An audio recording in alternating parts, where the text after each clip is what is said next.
That's the signpost up ahead. Your next stop, the Twilight Zone. One of the best remembered episodes of the original Twilight Zone was one written by the iconic Rod Serling himself. It's reported that producer Buck Houghton, when he was first handed the script for Eye of the Beholder, was terrified at trying to pull off a half-hour episode where you don't see anyone's face until the last few minutes. Nurse? Gone for your sleeping medicine, honey. Huh. Is it night already? It's 9:30. Houghton chose Douglas Hayes to direct the episode, as he was well known for his technical direction and attention to detail.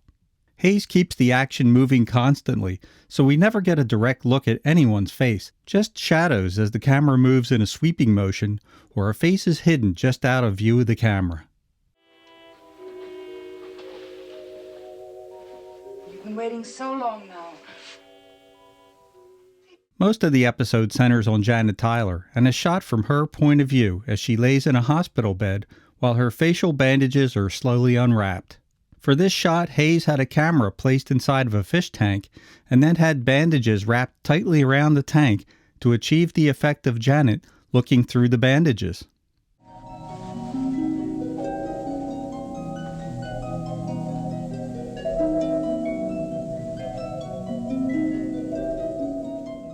The makeup devised by the show's go-to guy, William Tuttle, and designed with the help of director Hayes, is incredibly sad, creepy, and horrific all at the same time.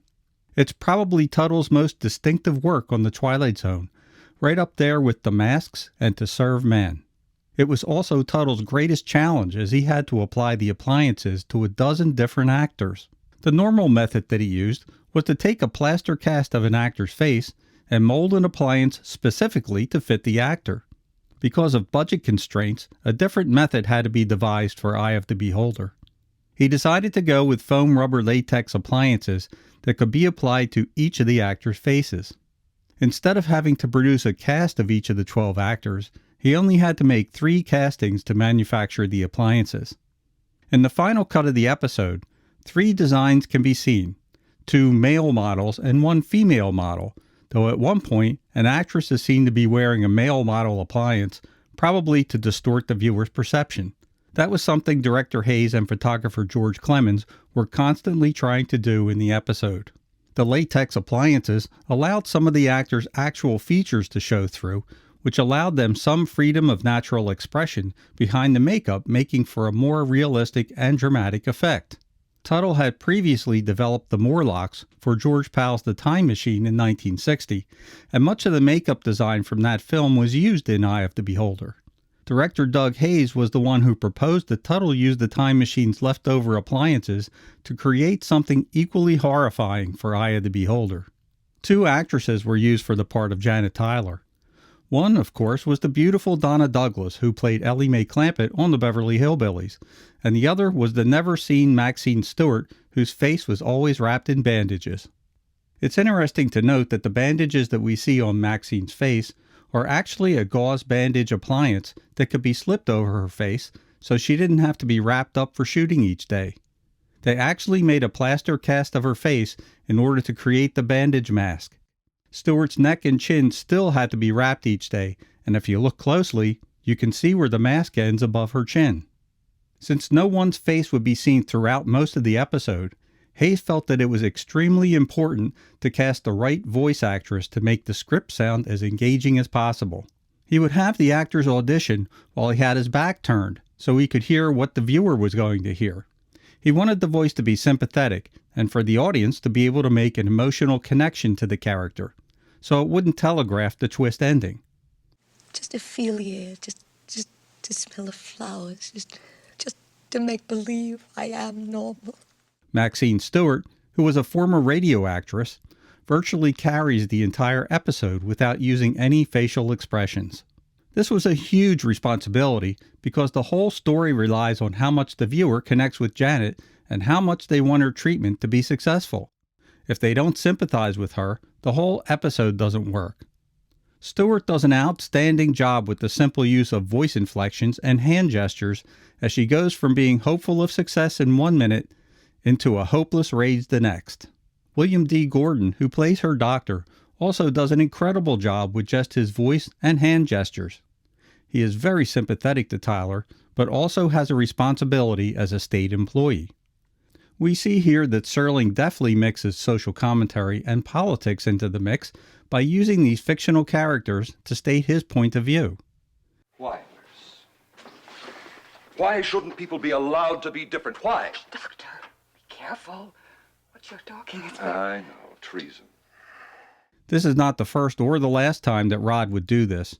Other examples would be the wonderful Time Enough at Last with Burgess Meredith about the aftermath of nuclear war, and The Obsolete Man, which is Serling's take on government control.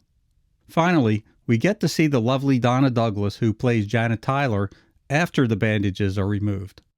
The whole episode, the viewer has been led to believe that Janet's face is terrifyingly ugly, so when the final reveal comes and the bandages are slowly removed, we are shocked to see the gorgeous face of Douglas under the gauze.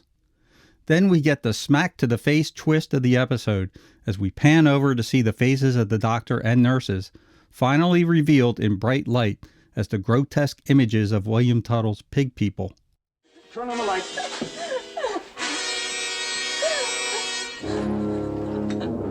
Needle, please. Producer Buck Houghton and Douglas Hayes felt that Janet Tyler should be breathtakingly beautiful to contrast with the pig people, and Donna fills that expectation perfectly. There is some debate over who voices the few lines spoken by Douglas at the end of the episode, with Maxine Stewart claiming she did a synced voiceover, and Hayes and Douglas saying it was Donna's voice using the same inflections as Stewart. Whatever the case, both actresses are amazing and add beautifully to the story and the shocking twist ending. A side note, when this episode was first released, it went under Serling's original title, Eye of the Beholder, which was coined in 1878 by Margaret Wolfe Hungerford, an Irish romance novelist who first used the phrase, "Beauty is in the eye of the beholder." When it reran in syndication, however, the title was changed to The Private World of Darkness over a legal issue. Stuart Reynolds, a television producer for General Electric Theater, sent Rod and Cayuga Productions a letter saying that they had aired an episode in 1953 titled The Eye of the Beholder, and they were marketing the production as an educational film. Instead of disputing the rights, Serling decided to just change the name of the episode. DVDs and digital releases have Serling's original title, but if you see this episode in syndication, it's still called The Private World of Darkness. This is still a genuinely creepy episode, and, as with many of these 60s Twilight Zones, still holds up incredibly well today. I only wish that today's writers could even come close to Serling's sense of characterization and storytelling. As always, this is Rich from Rerun Zone, signing off. Beauty is in the eye of the beholder. Lesson to be learned in the Twilight Zone.